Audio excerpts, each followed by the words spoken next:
So I grew up in New Jersey, but I went to school at West Virginia University. And if I had to make an analogy, I would say New Jersey is to pork roll like West Virginia is to the pepperoni roll. They can literally be found at every convenience store, deli, gas station, everywhere. In fact, I snapped this picture while I was standing in line at the concession stand at the last West Virginia football game I was at. It's the second item down, just below the hot dog. So if you've never been to West Virginia, or if you've never had a pepperoni roll, strap in. Here we go. Now you can start with frozen white bread that you pick up at your local convenience store. It's usually what I do, but I forgot to thaw mine out, and I didn't have 8 hours to wait for this to thaw out. I need these rolls to be ready by game time tonight. It's the last regular season Mountaineer football game, and I don't have time to waste. So I decided to make my bread from scratch. Now I'm making a double batch. A double batch should make about 40 rolls, but you could easily modify the recipe for your own purposes. In my KitchenAid mixer bowl, I throw in 2 cups of warm water, 2 tablespoons of honey,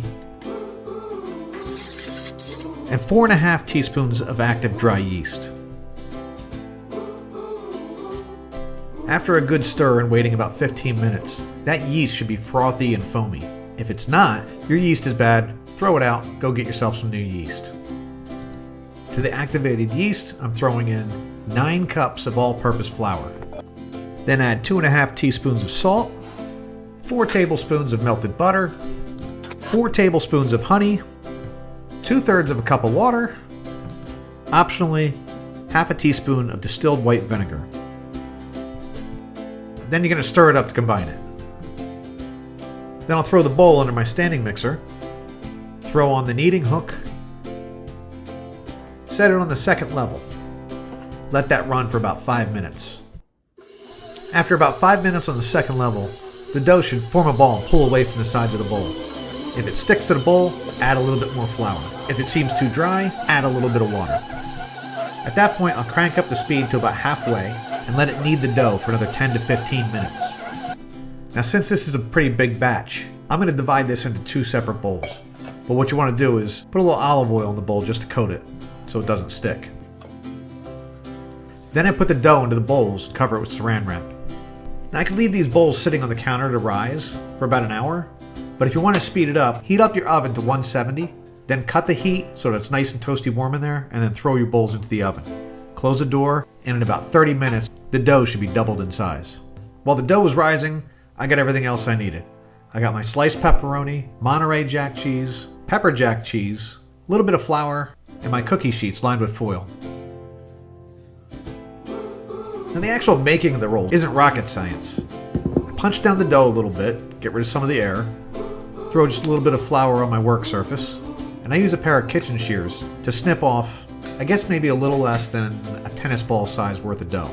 Then I'll just use my fingers to pat it down and kind of flatten it out. Now when you get pepperoni rolls, you can buy them with cheese or without cheese. You can use any cheese you want.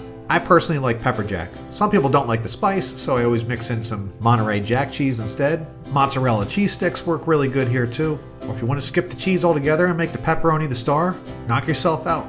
And when it comes to the pepperoni, some people use big sticks of pepperoni. Sometimes it's the smaller slices like you get on a pizza. I'm using deli bought sliced pepperoni, and I cut those in half. And for what I'm making, I think about 3 halves of those slices works pretty well. But once they're stuffed, I roll them up tight, kind of like a jelly roll, and try to keep the seam underneath. I try to be careful to make sure it's really enclosed. Loose seams here will result in the cheese kind of spilling out on the tray, and I try to avoid that.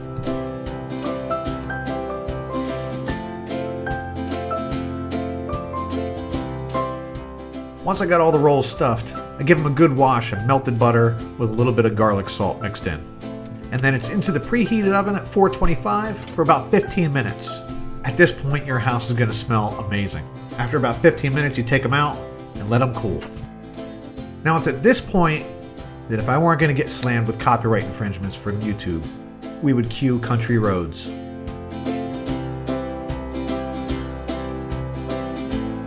And it makes me wonder if when John Denver was talking about Almost Heaven, he was talking about pepperoni rolls.